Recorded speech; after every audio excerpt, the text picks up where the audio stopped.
آج کے زمانے میں یہ بات پورے زور سے کہی جاتی ہے کہ جب آپ نے راز بتا دیا تو پھر وہ راز نہیں رہا، اور واقعتاً آج ایسے ہی ہے، لیکن ماضی میں ایسا نہیں ہوتا تھا۔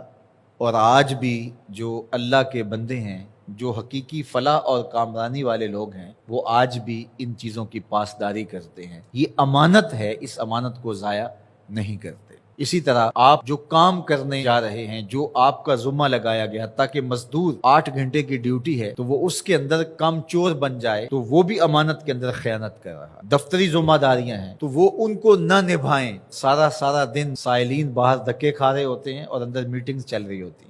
آپ کو منصب دیا گیا تھا لوگوں کی ضرورتوں کو پورا کرنے کے لیے، آپ کی ذمہ داریوں میں یہ چیز شامل ہے کہ آنے والے لوگوں کی ضرورت کو پورا کریں، تو یہ امانت کے زمرے میں آتا ہے۔ ممبر و محراب یہ بھی ایک ذمہ داری ہے، اس کے جو تقاضے ہیں اس کو نبھانا پڑے گا، اور اگر نہیں نبھاتے ہیں تو آپ اس امانت کو صحیح طرح ادا نہیں کر سکتے۔ تو اس سے صرف مالی امانات ہی مراد نہیں ہے، اس سے ہر وہ چیز جو اس زمرے میں ہو اس کو شمار کیا جائے گا۔ اور یہ بات اچھی طرح ذہن میں رکھی جائے کہ امانتیں سپرد ہی ان کو کرنی چاہیے کہ جو امانتوں کو ادا کرنے کی اہلیت رکھتے ہیں۔ ان لوگوں کو معاملات سپرد کر دیے جائیں جو ان معاملات کو نبھانے کی اہلیت ہی نہیں رکھتے، تو پھر نتیجہ کیا ہوگا کہ وہ نبھانا چاہیں گے بھی تو نہیں نبھا سکیں گے۔ ایک تو ہیں ہی نا اہل، اور پھر اوپر سے خائن بھی ہوں، کم چور بھی ہوں، تو پھر کیا نتیجہ نکلے گا؟ لیکن اگر خائن اور کم چور نہ ہو، نا اہل ہوں، ڈرائیونگ سیٹ کے اوپر آپ اس کو بٹھا دیں جو ڈرائیونگ نہیں جانتا ہے اور وہ بہت مخلص ہے، تہجد گزار ہے، شب زندہ دار ہے، تو اس کی شب زندہ داریاں، اس کی تہجد گزاریاں، اس کا صائم الدہر ہونا،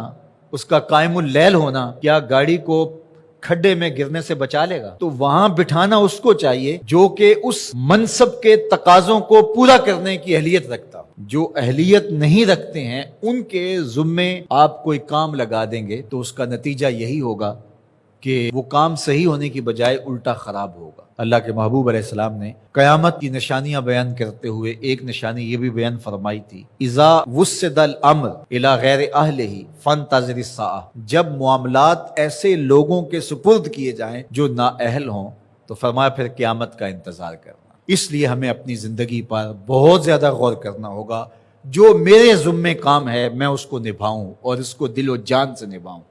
مجھے جو منصب دیا گیا ہے ممبر و محراب کا، میں اس کو پورا کروں۔ اگر آپ کے ذمے پھولوں کی کیاری میں پانی لگانا ہے تو آپ وہ کام کرنے جا رہے ہیں جو آپ کر نہیں سکتے، اور آپ کہتے ہیں کہ نہیں میں ممبر پہ بیٹھ کے خطابت کروں گا، وہ تو آپ کا منصب ہی نہیں ہے۔ آپ کو جو کام دیا گیا ہے وہاں گوڈی میں کوتاہی نہیں ہونی چاہیے، وہاں وقت پہ پانی ملنے پہ کوتاہی نہیں ہونی چاہیے۔ ہر بندہ جو اس کا منصب اور اس کا جو دائرہ کار ہے، جب اس میں کام کرنے لگ جائے گا تو نتیجہ کیوں پیدا نہیں ہوگا؟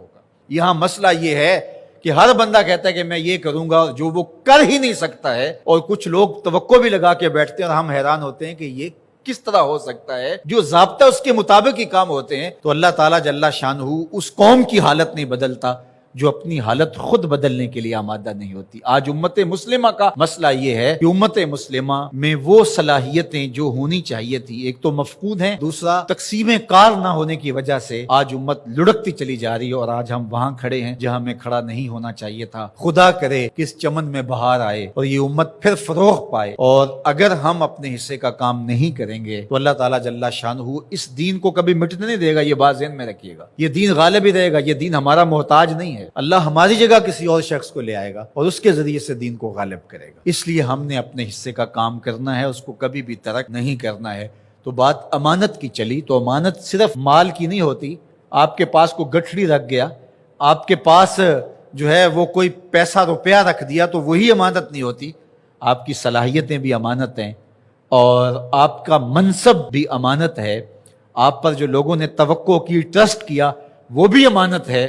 اور آپ سے کسی نے گفتگو کی، گھر کی بات شیئر کی، آپ کو پیر سمجھ کے، مرشد سمجھ کے، بڑا سمجھ کے، محلے کا بڑا سمجھ کے، تو وہ بھی امانت ہے۔ تو اللہ تعالیٰ جل شانہ نے یہاں دو چیزیں خاص طور پہ بیان فرمائی، امانت اور عہد کے اندر جو وعدہ کر دیا ہے اس کے اندر خیانت نہ کی جائے۔ یہ دو چیزیں اگر نہیں ہیں